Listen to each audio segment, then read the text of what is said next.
அறிவாலயத்துல நிழலுக்கு ஒதுங்குறவங்க எல்லாம் கூட்டணிக்கு வாங்கன்னு முதலமைச்சர் இவர் நள்ளிரவுல போய் ஒருத்தரை பார்த்தாரு. யாருக்கு எதுக்காக பார்த்தாருன்னு விஜய் மனசாட்சியோட சொல்லுங்க. பண்ருட்டி ராமச்சந்திரன் ஒரு கட்சி இவர் தொடங்கியிருக்காரு. ஒருதலை காதல் மாதிரி இவர் தானே சொல்லியிருக்கிறாரு. அங்கிட்டு இருந்து லவ் லெட்டர் வந்துச்சா இல்லையான்னு தெரியல. ஊரறிஞ்சு இன்கம் டாக்ஸுக்கு கொடுத்த கணக்குப்படி எனக்கு வெள்ளையில இவ்வளவு சொத்து இருக்கு, என் நண்பர்கள் பேர்ல இவ்வளவு சொத்து இருக்கு, இந்த 2 பட்டியல் விஜய் வெளியிடுவாரா? அந்த துணிச்சல் இருக்கா? இல்ல, அது அவர் அதான் சம்பாதிச்சது. நான் சொன்னேன். காங்கிரஸ் வேணுகோபால் போய் நைட்டு சந்திச்சாரு, முந்தாள் நைட்டு. மேலும் சிலர் வர போறாங்கன்னு ஒரு வார்த்தையை போட்டிருக்காரு. பக்கத்துல இருந்த கனிமொழிக்கு என்னாச்சு தெரியல. அவங்க எப்படி தாங்கிக்கிட்டாங்க யாரு? இல்ல சார், ஒரு மீம் போட்டிருந்தாங்க. இந்த பஸ்ல ராஜ்கிரண் படத்துல பஸ்ல கூட்டமா போவாங்கல்ல, அப்போ இடையில ஒருத்தர் கையை போடுவாரு, மூச்சு முட்டுது பாயா. ஜி.கே. வாசன் கூட அதிமுக கிட்ட 6 சீட்டு. ஏன்னா வாசனுக்கு எவ்வளவு கேட்டு வாங்கி கொடுக்கணுமா என்ன? ஏதாவது உங்களுக்கு ஆசை இருக்கா? ஸ்டாலினுக்கு என்னுடைய பணிவான வேண்டுகோள், ஓபிஎஸ் நம்பாதீங்க.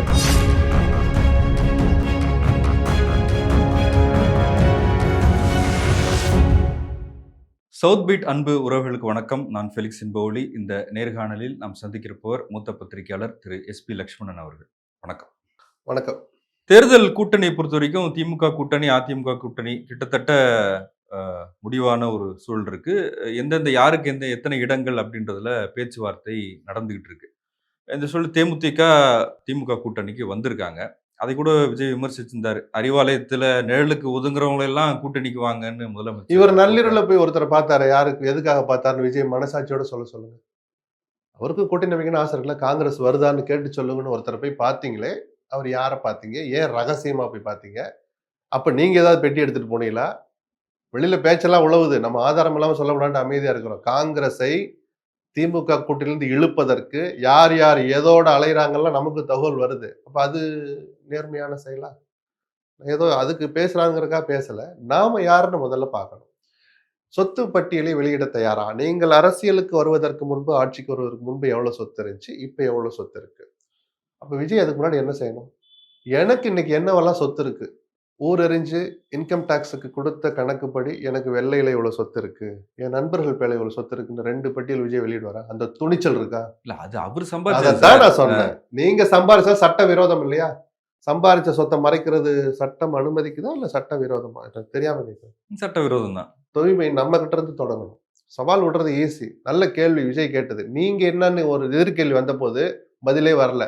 இன்னும் ஒரு படம் மீதி இருக்கு, ஜனநாயகன் வரணும். அதிமுக கேட்ட கேள்விக்கு இன்னைக்கு வரைக்கும் விஜய் தரப்புல இருந்து பதிலே இல்லை. அந்த முதல் நாள் 117 ரூபா 50 காசுனா டிக்கெட், அந்த 117 50க்கு விற்பீங்களான்னு கேட்டதுக்கு இன்னைக்கு வரைக்கும் விஜய் பதிலே சொல்லல சார். அவருக்கு கடமை இருக்கு சார். அவர் சம்பந்தப்பட்ட சொந்த விஷயம் சார். பதில் சொன்னீங்களா? அதுவும் ஊழல் தான். நான் எதையும் நியாயப்படுத்தல. மாறி மாறி ஊழல் பண்றாங்கன்னு என்னை விட சொன்ன எவனுமே இல்லை. திமுகவை அதிமுகவை இன்னைக்கு ஊழலின் உச்சம், இன்னைக்கு லஞ்சம் தலைவிரித்து ஆடுதுன்னு நான் தொடர்ந்து சொல்லிக்கிட்டு இருக்கேன். யாருமே அதை மறுக்கல. நீங்க கேள்வி கேட்கறீங்களே, நீங்க யாருன்னு கேள்வி கேட்டா அதுக்கு தயாரா இருக்கணும்னு நம்ம சொல்றோம். விஜய் அவரு தூய சக்தின்னு சொல்லிட்டாரு. வாழ்த்து சொல்லுவோம், ஃப்ரேம் போட்டு நல்ல ஒரு சர்டிபிகேட்டை ரெடி பண்ணுங்க, வண்டி கொடுத்துட்டு வந்துருவோம். அந்த தன்னம்பிக்கை கலந்த பேச்சு. நான் தன்னம்பிக்கை தப்புன்னு எந்த காலமும் நான் சொல்ல மாட்டேன். அதீத தன்னம்பிக்கை தான் ஆபத்துன்னு நான் சொல்றேன். அவர் தன்னை பத்தி முன்னிலைப்படுத்தலாம். அப்படி பேசணும் சார். பேசி மக்கள் கிட்ட நீங்க வாங்கன்னு தானே நம்மளும் சொல்றோம். நீங்க யாருன்னு சொல்லுங்க. என்னை யாரு கேள்வி கேட்க கூடாது, என்னை யாரு விமர்சிக்க கூடாதுன்னா இதைத்தான் நம்ம ரசிக்க முடியல, நம்மளால ஜீரணிக்க முடியல. இல்ல, இப்ப தாவேக்காலையும் கூட்டணி வச்சிருக்காங்க. பண்ருட்டி ராமச்சந்திரன் ஒரு கட்சி தொடங்கியிருக்காரு. ஒருதலை காதல் மாதிரி இவர் தானே சொல்லியிருக்கிறாரு. அங்கிட்டு இருந்து லவ் லெட்டர் வந்துச்சா இல்லையான்னு தெரியல. தாவேக்காவை சும்மா இருக்க மாட்டாங்க சார். இந்த 2 அணியிலையும் இடம் கிடைக்காத, இடம் பெற விரும்பாதன்னு சில பேர் இருப்பாங்களா, தனிநபர்களோ இயக்கங்களோ. இனிமேல் அவங்களும் பேச்சு நடத்தலாம். இல்ல ஒருவேளை விஜய் அப்படி காமா சாமாவெல்லாம் சேர்த்துக்கிட்டு எங்களாலதான் விஜய் இவ்வளவு ஓட்டுவாங்க, பண்ருட்டி ராமச்சந்திரன் ஒரு அறிக்கை விட்டாருன்னா விஜய் நெஞ்ச பிடிச்சிடுவாரு. தேர்தல் முடிஞ்ச உடனே 77 தொகுதிகளில் தாவேக்கா பெற்ற அந்த வாக்குகளுக்கு அடிப்படை காரணமே நாங்கள் தான் ஒரு போடு போட்டாருன்னா விஜயால தாங்க முடியுமா? இந்த ஒரு சின்ன ஒரு என்ன சொல்றது, ஒரு குசும்பு கலந்த ஒரு விளைவு வாய்ப்பு இருக்குங்கிறனாலதான் எதுவுமே வேண்டான்னு நினைக்கிறதா ஒரு தகவல் வருது. ஆனா எனக்கு தெரிஞ்சு சின்ன சின்ன கட்சிகளோட இந்த 2ஆம் கட்ட தலைவர்கள் பேசிட்டு இருக்காங்க. அது ஒரு வகையில ஒரு நல்ல அரசியல்னு நான் சொல்லுவேன். ஏன்னா வாய்ப்பு கிடைக்காதவங்களை கை தூக்கி விட்டு அவங்களுக்கு ஒரு அடையாளத்தை கொடுக்கறது. திருமாவளவனை கிருஷ்ணசாமி மூப்பனார் இப்படிதான் முதல்ல கை தூக்கி விட்டு 2 இலக்கங்கள்ல தொகுதி கொடுத்து அவங்கள ஒரு அங்கீகாரம் கொடுத்த. ஜெயிச்சாங்களா தோத்தாங்களான்லாம் வேற. இங்க வாங்க, நீங்களும் போட்டி போடலாம், பொது தொகுதியிலையும் நீங்க நிக்கலாம்னு சொல்லி தைரியம் கொடுத்தவர்ல முக்கியமான மூப்பனார். அது மாதிரி விஜய் அந்த காரியத்தை இப்ப செய்யலாம். அது நிஜமான சமூக நீதியா கூட இருக்கும். சின்ன சின்ன இயக்கங்கள், அடையாளத்துக்காக காத்துக்கிட்டு இருக்கிற சில கட்சிகள் இருக்குல்ல. ஏன்னா பெரிய கட்சிகள அக்காமடேட் பண்ணவும் முடியாது. அவங்களுக்கு மனசு இருக்கலாம், இடம் இல்ல. இப்படி எவ்வளோ காலத்துக்குடா மனசுலயே வச்சிருப்பிய? எங்களுக்கு ஒரு இடமாவது குடுக்கடான்னு தொங்குறவங்க எவ்வளவோ பேர் இருக்காங்கல்ல. நம்ம சிரிக்கிறோம். எவ்வளோ வலி. அந்த லெட்டர் கட்ட டைப் பிரிண்ட் பண்ணி எடுத்துட்டு ரூ. 450ன்னு வரையில ஆட்டோல வந்தேனே. ரூ. 550 குடுக்க முடியாம கஷ்டப்படுற கட்சி தலைவர்கள். சோ கால்டு தலைவர்கள். நமக்கே பர்சனலா தெரியும். இந்த சின்ன சின்ன கட்சி நம்ம சிரிச்சுட்டு போறோம். அவங்களும் யாரோ ஒரு சில 1000 பேருக்கு, சில லட்சம் பேருக்கு தானே அவனும் குரல் குடுக்குறான். அந்த மாதிரியான சிறிய கட்சிகள சமுதாய ரீதியாகவோ, வேறு சில கொள்கை அடிப்படையில இயங்குற பல பேர, விஜய் சேர்த்துக்கிட்டா, அது விஜய் நிஜமாவே சமூக நீதி காட்டுற ஒரு ஒரு ஒரு நல்ல விஷயம்னு நான் பார்ப்பேன். இப்ப ஒரு திமுக பங்களிப்பா இருக்கும். நல்ல பங்களிப்பா அது இருக்கும். திமுக கூட்டணியில ஏற்கனவே கூட்டணி கட்சிகளுக்கு கொடுத்த தொகுதிகளை விட கம்மியா குறைச்சுக்குங்க அப்படின்னு சொல்றதா? சொல்றதான்னு எல்லாருக்கும் சொல்லி பீதிய கிளப்பிறாதீங்க. முஸ்லீம் லீக்கிட்ட இப்ப நேத்து மதிமுக எங்ககிட்டலாம் அப்படி கேட்கலன்ட்டு, அப்பாடா! அப்படின்னு ஒருத்தர் நெஞ்ச பிடிச்சாரு. எல்லார்கிட்டயும் கேட்க மாட்டாங்க. ஆனா, ஒரு மெசேஜ மறைமுகமா சொன்னாங்க. பொதுவா பேச்சுவார்த்தை நடக்கிறப்ப வெளிய வந்து எல்லாத்தையும் சொல்லிற மாட்டாங்க. அதுவும் துரைமுருகன் பண்ற நக்கலை எல்லாம் வெளியில எவனுமே சொல்ல முடியாது. நேத்து இது வெளிய சொன்னதிலேயே ஒரு ஸ்ட்ராட்டஜி இருக்குன்னு தான் நான் பார்க்கிறேன். ஓ! எல்லாருக்குமான ஒரு காங்கிரஸ் மெசேஜ். காங்கிரஸுக்கு தான் அந்த மெசேஜ். அதிகமா கேட்டுறாதீங்க. உங்களுக்கு குறைக்காம பண்ணா பார்த்துக்கிறோம் அப்படிங்கிற மாரி தான் நான் இல்ல அத காங்கிரஸ் புரிஞ்சுக்கிறேன். ஓரளவுக்கு ஃபைனல் ஆயிருச்சுன்றதெல்லாம் வருதே சார், செய்திகள் வருது. எல்லா செய்தியும் 2 வந்துகிட்டு இருக்கு. ராஜ்யசபா சீட் கேட்டாங்க. 2 27 கேட்கறதுக்கு கொஞ்சமாவது இது வேண்டாமா? அப்போ அப்படின்னா இந்த ஆட்ட எப்படி கலைக்கிறதுன்னு பார்க்குற ஆளோன்னு தான் நம்ம நினைக்க தோணுது. 2 குடுக்க முடியுமா முதல்ல? கடந்த சட்டமன்ற தேர்தலின் ஒப்பந்தத்தின் போது எழுதப்படாமலேயே ஒரு இடம் குடுக்கறதா ஒத்துட்டாங்க. அது ஒரு சின்ன கம்யூனிகேஷன் கேப். அது ஸ்டாலின் கவனத்துக்கு அது போகல. பிரசாந்த் கிஷோர் தான் அந்த கூட்டணிய நம்பர்ஸ் எல்லாம் முடிவு பண்ணது. அவரு ஒரு லெவல் வரைக்கும் அத ரீச் பண்ணார். ஸ்டாலின் கவனத்துக்கு அது போகலைன்ற அந்த கம்யூனிகேஷன் கேப்னால அந்த ஒரு இடம் குடுக்கல. ஆனா நடுவுல சிதம்பரத்துக்கு குடுத்தாங்க. அது எம்.எல்.ஏக்கள் எண்ணிக்கையில தான். இவங்களும் 18 எம்.எல்.ஏக்கள் வச்சிருக்காங்கல்ல. 2 தடவ தேர்தல் நடந்தா 34, 36 வந்துருதா? ஒரு எம்பிக்கான தகுதி வந்துருதுல்ல. அதுக்கு தான் சிதம்பரம் கணக்கு அதுல போயிடுச்சு. ஒப்பந்தப்படி குடுக்க வேண்டிய ஒண்ண குடுக்கல. சோ இந்த முறை அத குடுங்கன்னு கேட்கறது இப்ப நியாயம். கமலஹாசன் அவருக்கு குடுத்தது சார். அவர் நாடாளுமன்றத்துல அவருக்கு சீட்டே குடுக்கலைல்ல. ஆ. ஏதாவது ஒரு அடையாளப்படுத்தணும்ல அவர. இப்ப எல்லாருக்கும் குடுக்குற மாரி 6 எனக்கு குடுங்கன்னு கேட்பாரா அவரு? அவரு 50 சீட்டு கூட லிஸ்ட்ட குடுப்பாரு. 2 குடுத்தா கடவுள் புண்ணியம் அது. இப்ப சரி. தேமுதிக சார், அவங்க ஒரு ராஜ்யசபா சீட் ரெடி அவங்களுக்கு. ஆமா அவங்க அந்த கண்டிஷன் அங்கேயே தர தயாரா இருந்து ஒரு ஏமாந்த நபர் இல்லையா அவரு. அதனால தானே இவ்வளவு லேட் ஆச்சு. அத உறுதிப்படுத்திட்டு தான் வந்திருப்பாரு. இப்போ தேமுதிகவுக்கு எத்தன குடுத்தாலும், எனக்கு தெரிஞ்சு அது முழுக்க முழுக்க திமுக தான் குடுக்கணும். வேற யார்ல இருந்து பெருசா இப்போ முஸ்லீம் லீக்ல இருந்து கேட்டாங்களே ஒண்ண, அத எடுத்து தமிழ்முன் அன்சாரிக்கு தான் குடுக்க போறாங்க. புதுசா அவர் வந்திருக்கிறாரு. சோ அத எடுத்து நாங்க போட்டியிடுறோம்னு அவங்க சொல்ல போறது இல்ல. அதுல ஒரு லாஜிக் இருக்கு, ஜஸ்டிபிகேஷன் இருக்கு. மற்ற எல்லார்ட்டயும் கை வச்சா என்னப்பா அது நான் பேச்சுவார்த்தைக்கு கூட வரலப்பா 2 நாள் தள்ளி போடுங்கப்பா இடதுசாரிலாம். போனா உன்ன குறைக்க சொல்றாங்கன்னு. எவ்வளவு நாளைக்கு தள்ளி போட முடியும்? நம்ம சிரிக்கிறோம். இல்ல என்ன சார் ஒரு மீம் போட்டிருந்தாங்க. இந்த பஸ்ஸுல ராஜ்கிரண் படத்துல பஸ்ஸுல கூட்டமா போவாங்கல்ல. அப்போ இடையில ஒருத்தர் கைய போடுவாரு. ம். மூச்சு முட்டுதுப்பாயா பஸ்ஸ நிறுத்தாம போப்பான்னு. அவ்வளவு அந்த நெருக்கடி மாரி இருக்கு நெருக்கடி திமுகல. இருக்கு. அதான் பட் அது சொல்றேன். கடந்த 3 பொது தேர்தல்கள்ல ஸ்டாலின் அத நல்லா சமாளிச்சாரு. சமாளிக்க பட் வேண்டிய இன்னும் ஓவர் வெயிட் ஆயிடுச்சு. சொல்லி தெரிய வேண்டியவங்களுக்கு காங்கிரஸ் வேணுகோபால் போய் நைட்டு சந்திச்சாரு முந்தா நாள் நைட்டு. அவர்கிட்ட அவர் சொன்னதா நான் கேள்விப்பட்டது. தேமுதிக வந்திருக்கு. இன்னும் சில பேர்லாம் வராங்க. தமிழ் அன்சாரிலாம் சொல்லி ஏன்னா ஒரு சீட் குடுத்தாலும் இந்த கூட்டணியில இருந்து தானே குடுக்குறாங்க. 234ல இருந்து தானே. மேலும் சிலர் வரப்போறாங்கன்னு ஒரு வார்த்தைய போட்டிருக்காரு. பக்கத்துல இருந்த கனிமொழிக்கு என்ன ஆச்சுன்னு தெரியல. அவங்க எப்படி தாங்கிக்கிட்டாங்க. இன்னும் யாரு எங்க சீட் இருக்குன்னு. அவருக்கு சேர்க்கணும்னு ஆசை இருக்கு. ராமதாஸ கூப்பிடணும்னு ஆசை இருக்கு. ஓபிஎஸ்ஸ கூப்பிடணும்னு ஆசை இருக்கு. சார் சசிகலா அம்மாவும் வந்து புது கட்சி ஒரு இல்ல அத புதிய முதல்ல அறிவிப்பு. முடிச்சிருவோம். அத முதல்ல முடிச்சிருவோம். அப்போ அந்த 3 சட்டமன்ற தேர்தல நல்லா சமாளிச்ச ஸ்டாலினுக்கு நிஜமாவே இது பெரிய சவால் தான். எல்லா கட்சியிலும் கூடுதல் இடங்கள் முஸ்லீம் லீக்கெல்லாம் இந்த உள்ள போயிட்டு போற 2 நாள் முன்னாடி ஒரு பிரஸ் மீட் வச்சிருந்தாங்க. 5 இடங்கள் கேட்போம் 5ம் ஏணியில் நிப்போம்னாங்க. கடைசியில இவரு உள்ள போயிட்டு உன்ன குறைச்சுக்கன்னாரு. அவர் மயக்கம் போட்டாருன்னு அத வேற இணைச்சு பேசிட்டு இருந்தாங்க. அவர் பாவம் வயசானவர் அது இருக்கட்டும் ஒரு பக்கம். எல்லா இயக்கங்கள்ட்டயும் அவங்க அப்படி கேட்கிற ஐடியா இல்ல. இல்ல மதிமுக ஒரு டிமாண்ட் வச்சிருக்காங்கல்ல. தனிச்சின்னத்துல ராஜ்யசபா அது தனிச்சின்னங்கிறது அவங்க முதல்ல இருந்தே சொல்லிட்டு இருக்கிறது தான். அது கூட புது விஷயம் இல்ல. ஒரு ராஜ்யசபா கேட்டோங்கிறது சும்மா கேட்டு வைப்போமேன்னு. ஏன்னா காங்கிரஸுக்கு செக் வைக்க அவங்களும் வேற கேட்கறாங்க. எத்தனை பேருக்கு தான் கொடுக்கணும்னு சொல்றதுக்கு வேணா அது யூஸ் ஆகுமே தவிர அவ்வளவு சீரியஸாலாம் கொடுக்க மாட்டோம். ஒரு முறையே வைகோக்கு குடுத்துட்டாங்க. இன்னொரு எல்லாம் செய்ய மாட்டாங்க. எப்படி சமாளிக்கிறாருன்னு பார்ப்போம். விஜய்ங்கிற ஒரு த்ரெட் ஒரு வாசல் கூடுதலா திறந்திருக்கிற போது இவங்கள சமாளிக்கிறது இரட்டை இலக்கத்தில் போட்டியிடுவோம். நிச்சயமாக கூடுதல் கேட்பேன்னா ஒண்ணு கூட கொடுத்தாலும் எல்லாமே திமுக தான் கொடுக்கணும். வேற எங்க இருந்து எடுத்து கொடுப்பீங்க? பார்ப்போம். திருமதி சசிகலா வந்து இப்ப புதிய அறிவிப்பு ஒண்ணு. பிஜேபி அதை ரசிப்பாங்களா? அதை மறைமுகமாவது அனுமதிப்பாங்களா? பல நெருக்கடிகள் இருக்கு. நிஜமாவே இப்ப 21 தேர்தல்லயே ஒரு அரசியல் விட்டு விலகுறேன்னு ஒரு அறிக்கை விட்டாரு. அந்த அறிக்கைக்கு பின்னால் இருந்தது பிஜேபி தான். அது சில பல நல்ல அறிவுரைகளை சொல்லி அந்த அறிக்கையை உடை செஞ்சாங்கன்னு டீசென்ட்டா சொல்லலாம். மிரட்டுனாங்கன்றத விட ஒரு அழுத்தம் ஏதாவது குடுத்திருப்பாங்க. நீங்க என்ன பண்ணிற போறீங்க? ஒரு அமைப்பும் இல்ல, ஒண்ணும் இல்ல. நீங்க எதுக்கு தேவையில்லாம குழப்பம் ஏற்படுத்துறீங்க? எதையாவது ஒண்ணு சொல்லி எடப்பாடிக்காக செய்யப்பட்ட நிர்பந்தம் தான் அது. அதுல மாற்று கருத்தே இல்ல. பட் இந்த தடவையும் கிட்டத்தட்ட அதே மாரி ஒரு அணி அமைஞ்சிருக்கு. பிஜேபி அதே அதிமுகவோட கூட்டணி வச்சிருக்கிற போது, அந்த அதிமுகவின் வாக்கு வங்கியை, அந்த வெற்றி வாய்ப்பை பாதிக்கிற ஒரு செயல பிஜேபி ரசிக்குமா? அப்படின்னு தெரியல. ஏன்னா எடப்பாடி கேள்வி கேட்க உரிமை இல்ல. சசிகலா இத செய்யணும், செய்யக்கூடாதுன்னு சொல்றதுக்கு அவருக்கு உரிமை கிடையாது.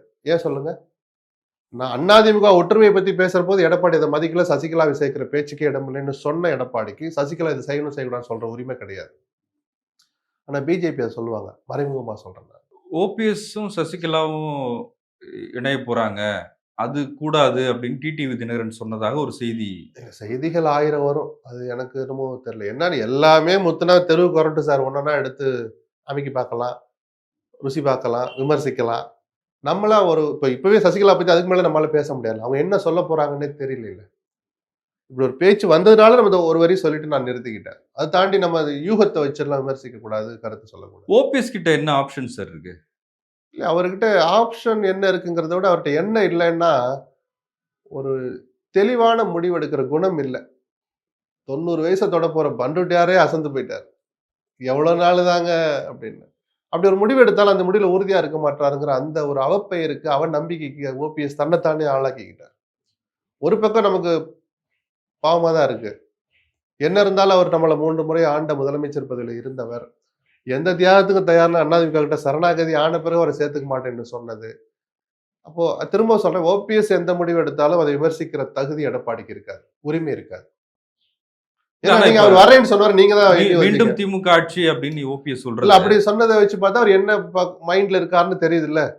நான் ஸ்டாலினுக்கு என்னுடைய பணிவான வேண்டுகோள், ஒரு அறிவுரை, ஓபிஎஸ் நம்பாதீங்க. அவர் அந்த ஸ்டாண்ட்லயே உறுதியா இருக்க மாட்டார். இந்த 3 மாசத்து 4 மாசத்து ஓபிஎஸ் நான் பார்த்ததுனால சொல்றேன். பல பேர் பொது வெளியில போட்டு உடைச்சதுனால அதையும் நான் சொல்றேன். அவர் எந்த முடிவுலயும் உறுதியா இருக்க மாட்டார். அதைத்தான் நான் பரிதாபமா இருக்குன்னு சொன்னேன். அப்போ அரசியல்வாதிங்கிற அந்த கேட்டகரிக்குள்ள வந்ததுனால எனக்கு அந்த வார்த்தையை சொல்ல முடியல. பேசாம வீட்ல இருக்கலாம். இல்லைன்னா அரசியல்வாதியை பார்த்து நம்ம சொல்லவே முடியாது அந்த வார்த்தையை. அவர் பார்க்காத பதவியா சார்? உச்சபட்ச பதவி சார் முதலமைச்சர் பதவிங்கிறது. அதையே பார்த்துட்டார். ஒண்ணு அமைதியா வீட்ல இருக்கலாம். அதிமுக ஒற்றுமை என்னுடைய இறுதி இலக்கு. அதுக்கு ஒரு காலம் வர வரைக்கும் நான் அமைதியா இருக்கேன்னு சொல்லிட்டு கூட எவ்வளவு கௌரவமா இருக்கும். திமுகல இணைந்தாலும், ஏதோ ஒரு அமைப்பின் பெயரால் திமுகவோடு கூட்டணி சேர்ந்தாலும், அவருடைய அரசியல் வாழ்க்கையில மிகப்பெரிய கரும்புள்ளியா அது அமையும். வெற்றி கிடைக்கலாம். சபாநாயகர் ஆக்கலாம் அவங்க. துரைமுருகன் அந்த இடத்துல இல்லை சூழல் வந்துச்சுன்னா அவை முன்னவராக்கலாம். இதெல்லாம் நீங்க பார்க்காத பதவியா? சபாநாயகர் விட்டுடுங்க. சபாநாயகரோட பெரிய பதவியான முதலமைச்சர் பதவி. அவை முன்னவரா இருந்திருக்காரே அவரு. எந்த பதவியும் நீங்க பார்க்கல. அதனால ஓபிஎஸ் இதெல்லாம் யோசிச்சு பார்த்து முடிவெடுங்க தான் அவர் பின்னாடி இருக்கிறவங்கலாம் சொல்றாங்க. பட் தனக்கு பின்னால் இருப்பவர்களுக்கு ஏதாவது ஒரு வாய்ப்பு கொடுக்கணுமேன்னு அவர் நினைக்கலாம். அப்படி கைய காமிச்சுட்டு இவர் ஒதுங்கி இருக்கணும்னு தான் என்னுடைய பார்வை அப்படிதான் இருக்கு. இப்ப நாம் தமிழர் கட்சியை பொறுத்தவரைக்கும் அவங்க 234 தொகுதியிலயும் வேட்பாளர்கள் அறிவிச்சுட்டாங்க. சீமான் காரைக்குடியில வேட்பாளரா களமிறங்குறாரு.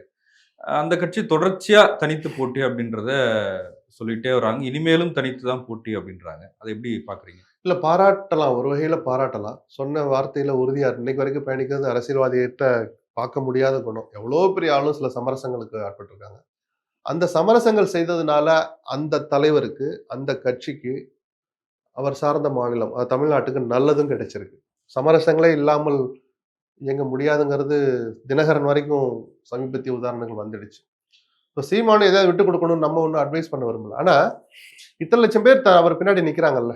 நம்ம தெருமுனையிலே பேசிட்டு இருக்கோம். மக்கள் மன்றத்துல போய், சட்டமன்றத்துல, நாடாளுமன்றத்துல நம்ம பேசணும். அவர்கள் எந்த கொள்கைக்காக அந்த இயக்கத்தை நடத்துறாங்களோ, அந்த கொள்கையை அமல்படுத்துற இடத்துல, ஒரு சின்ன அழுத்தம் கொடுக்குற இடத்துல, அதிகாரப்பூர்வமாக அழுத்தம் கொடுக்குற இடத்துல நம்ம இருக்கணும்னு ஒரு ஆசை இருக்கும்ல.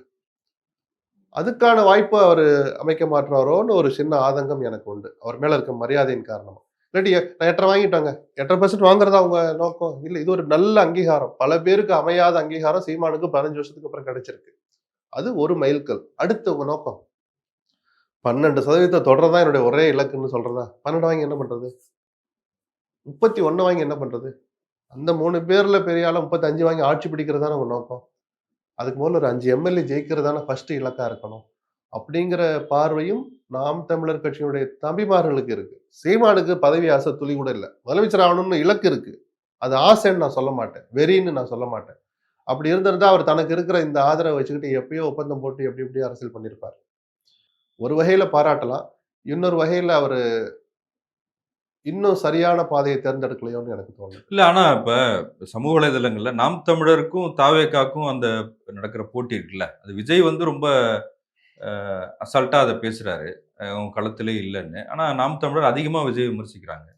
ஏன்னா, இந்த விஜயால பாதிக்கப்பட போற கட்சிகள் எல்லா கட்சியும் நான் சொல்லிட்டு இருக்கேன். 1/2% இழந்தாலும் அது அந்த கட்சிக்கு இழப்பு தான். நாம் தமிழருக்கும் பாதிப்பு வர வாய்ப்பு இருக்குன்னு நான் சொல்றேன். ஏன்னா, இங்க ஏற்கனவே களமாடிக்கிட்டு இருக்கிற வாக்கு வங்கியை வச்சிருக்கிற கட்சிங்கிறனால நாம் தமிழர் நான் குறி வைக்கல.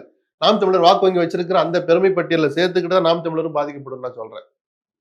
ஜி.கே. வாசனுக்கு பாதிப்புன்னு யாராவது சொல்லுவோமா நம்ம? விஜயனுடைய வருகையா, வாசனின் வாக்கு வங்கி நான் கிண்டலுக்காக சொல்லல சார். அவர் இது வரைக்கும் தனியா நின்னு எதையும் நிரூபிக்கல. அதனால வாசன் நம்ம சொல்ல மாட்டோம்.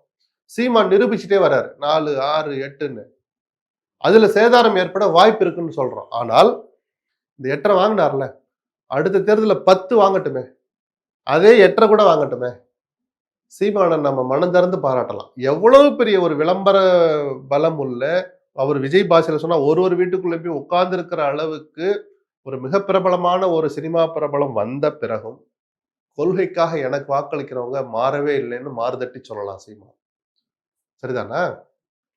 அத குறையாம பாத்துக்கிறது அவர் முன்னாடி இருக்கிற சவால். இப்ப ஜி.கே. வாசன் கூட அதிமுக கிட்ட 6 சீட்டு கேட்டிருக்கிறதா செய்திகள் கேட்பாங்க. கேட்டு வருது. லிஸ்டே குடுப்பாங்கல்ல. ம். எத்தனை குடுப்பாங்கன்னு அதிமுக தெரியாது. கூட்டணி எந்த அளவுக்கு ஏன்னா சார் ஒரு இருக்கு? விஷயம் உறுதியா சொல்ல அவர் மீண்டும் ராஜ்யசபா குடுக்க மாட்டாங்க. அந்த 1 குடுத்ததே பிஜேபியினுடைய வேண்டுகோள் அல்லது அழுத்தத்தின் காரணமா தான். எத்தனைன்ற உட்காந்து இன்னும் அவங்க பேச்சே தொடங்கலையே. அன்புமணிக்கு மட்டும் தானே அன்அஃபிஷியலா பேசி முடிச்சு அத கூட வெளிய சொல்லலைல்ல. எல்லாருக்கும் பேசுறப்போ தானே வெளிய சொல்லுவாங்க. ஏன்னா வாசனுக்கு எவ்வளவு கேட்டு வாங்கி கொடுக்கணுமா? என்ன ஏதாவது உங்களுக்கு ஆசை எதுவும் இருக்கா? இல்ல சார் அதிமுக கூட்டணி நிலவரம். இல்ல அவங்க இன்னும் வாக்கு வங்கி இருக்கிற இன்னும் பெரிய கட்சின்னு எதுவும் இல்ல. ஓபிஎஸ் ராமதாஸ் கிருஷ்ணசாமி ஓபிஎஸ் சேர்க்கிற மைண்ட்ல இல்ல. ராமதாஸ சேர்க்கறதுக்கு எடப்பாடி சரின்னா கூட அன்புமணி எந்த அளவுக்கு அது ஒத்து வருவார்ன்னு தெரியல. டாக்டர் கிருஷ்ணசாமி ஏனோ ஒரு பிடிவாதத்துல இருக்கிறார். ஏன்னா, ஒண்ணு ஆட்சியில பங்கு, ஒரு இரட்டை இலக்கத்தில் தொகுதிகள்னு ஏதோ கேட்டு அவர் ஏற்கனவே பிஜேபி அணியில இருந்தவர் தானே. அவர் இன்னும் தன் முடிவ சொல்லாம இருக்கிறார். இத தாண்டி வாக்கு வங்கி வைத்திருக்கிற கட்சிகள் அல்லது வச்சிருப்பாங்கன்னு நம்புற கட்சிகள்னு பெருசா வெளியில இல்ல. ஸோ கிட்டத்தட்ட இவ்வளவுதான் கூட்டணின்னு ஆயிப்போச்சு. அது போதுமானதா இல்லைங்கிறதும் ஒரு ஒரு சின்ன ஒரு அதிருப்தி அல்லது ஒரு ஏக்கம் அதிமுக வட்டாரத்துல இருக்கு. அன்புமணி, தினகரன் வந்த பிறகு பேசு பொருள் அதிமுக மையப்படுத்தி அரசியல் தான் பேசிட்டு இருந்தாங்க எல்லோருமே. அதுக்கு திருப்பி எந்த அளவுக்கு உயிர் கொடுத்து களத்துல களமாட போறாங்கன்னு நம்ம பொறுத்திருந்து பார்க்கணும். இப்ப திமுகவா, அதிமுகவா அப்படின்ற போட்டி அந்த ஃபீல்டு கொஞ்சம் கொஞ்சமா போயிட்டு இருக்கா? இது எனக்கு தெரிஞ்சு அப்படிதான் இருக்கு. அத உடைச்சு காட்டினா தான் நம்ம விஜய் சொன்னத நம்ப முடியும். அப்படி இப்படின்னு இப்படிலாம் சொல்லிட்டு இருக்கக்கூடாது. அவர் நிரூபிச்சாருன்னா அடுத்த தடவ அவர் விஜய் விரும்பலன்னா கூட நல்லது. அவர பிடிக்காதவங்க கூட நம்ம பேசி தானே சார் ஆகணும். ஏங்க விஜய் இத்தன பெர்சென்ட் வாங்கியிருக்காருங்க. அவர் 2ஆம் இடம் வந்துட்டாருங்கன்னு அதுக்கப்புறம் உண்மைய மறைச்சா நம்ம பேச முடியும்? ஒரு தடவ செஞ்சு காமிச்சுட்டு பேசுறத பத்தி ஒண்ணும் இல்ல. அது என்னுடைய இலக்கு இதுன்னு சொல்றத பத்தியும் தப்பு இல்ல. என்னை விமர்சிச்சாலே என்ன அந்த வார்த்தைய மறக்கவே முடியல சார். என்ன விமர்சிச்சாலே தமிழ்நாட்டு மக்கள விமர்சிக்கிற மாரி சொல்றது என்ன சார் பேச்சு இது? தன்னிலை மறந்த பேச்சுன்னு தான் நான் சொல்லுவேன். அது என்னுடைய அர்த்தம் என்னன்னு தெரியாம பேசிட்டு இருக்கிறாரு. என்ன அசிங்கப்படுத்தினா அது தமிழ்நாட்டு அது மக்கள எப்படி அசிங்கப்படுத்துற ஆகும்? மாரி. இது தன்னம்பிக்கையை தாண்டுன ஒரு வார்த்தையாச்சே அது. தன்னம்பிக்கைங்கிறது டீசென்ட்டான வார்த்தையாச்சே அது. இது ஏதோ என்னால தமிழ்நாடே அவர் பின்னாடி இருக்குன்னு நெனைக்கிறாரு. அப்படி சொல்லட்டுமே. என் பின்னால் தமிழக மக்கள் இருக்காங்கன்னு சொல்ற வார்த்தை எல்லா தலைவரும் சொல்லியிருக்காங்க சார். நான் வார்த்தைக்குரிய வித்தியாசம் புரியுங்களா? அது தாராளமா சொல்லுங்க. ஒரு தலைவன் சொல்ல வேண்டிய வார்த்தை. முன்னாடி உட்கார்ந்திருக்க 5000 பேருக்கு நம்பிக்கை குடுத்து அனுப்புற மாரியான வார்த்தை. ஒண்ணும் கவலைப்பட தமிழ்நாடே நம்ம பின்னாடி தான். சொல்லட்டுமே. அது அர்த்தமற்றதோ, அல்லது ஒரு அவதூறானதாகவோ, அல்லது என்ன சொல்றது? பொருத்தமற்றதோ இல்ல. ஆனா என்னை விமர்சிச்சால் தமிழ்நாட்டு மக்களை விமர்சிக்கிறேன்னா, நீங்க உங்கள யாராவோ நெனச்சுட்டு இருக்கீங்க. மோடி, நான் கடவுளின் குழந்தைன்ற வார்த்தைய வேற வார்த்தையே இல்ல. கன்னியாகுமரியில வந்து 3 நாள் தவம் இருந்தார்ல இப்படி. எவ்வளவு பெரிய வார்த்தை தெரியுமா அது? அபத்தமான வார்த்தை தெரியுமா? நான் கடவுள் நம்பிக்கை உள்ளவன் தான். ஆனா அது எத்தனை பேரு அது எள்ளி நகையாடுனாங்க தெரியுமா? அது கொஞ்சம் அது நீட்டிச்சுட்டு போகாத அளவுக்கு உடனே தேர்தல் வந்துச்சு முடிஞ்சுச்சு. அந்த வார்த்தைக்கு மோடிக்கே அடி கிடைச்சது தெரியுமா? அரசியல் ரீதியா அந்த தேர்தல். 400 400 அந்த அயோத்தியில அடி வாங்குனாங்கல்ல. அந்த வார்த்தைய கடவுளின் குழந்தை, அந்த கடவுளின் குழந்தையே இந்த கோயிலை கட்டியதுன்னு அயோத்தியில அந்த தொகுதியை ஜெயிக்க வச்சாங்களா? தோற்கடிச்சாங்க. அப்ப அந்த வார்த்தை அபத்தம்னு இப்ப புரியுதா உங்களுக்கு? சொல்லக்கூடாத வார்த்தை. இதைத்தான் நான் விஜய்க்கு சொல்ல வரேன். இல்ல கிட்டத்தட்ட இப்ப மோடி விமர்சிச்சா அது தேசத்தையே விமர்சிச்ச மாதிரி அப்படிலாம் அப்படின்னு சொன்னாங்கல்ல. சொல்றது. சொல்லாம அதுக்கு என்ன மரியாதை கிடைச்சிச்சு உங்களுக்கு? அதெல்லாம் ஆணவமான பேச்சு சார். காலம் நின்னு கொல்லும் சார் அது. நான் கடவுள்னு சொல்லுங்க. நான் காலத்த தான் சொல்லுவேன். காலம் சரியான பாடத்த கத்துக் கொடுக்கும். அது விஜயும் விதிவிலக்கல்ல, பிரதமர் மோடியும் விதிவிலக்கல்ல. நன்றி சார். உங்களுடைய நேரத்துக்கு மிக்க நன்றி.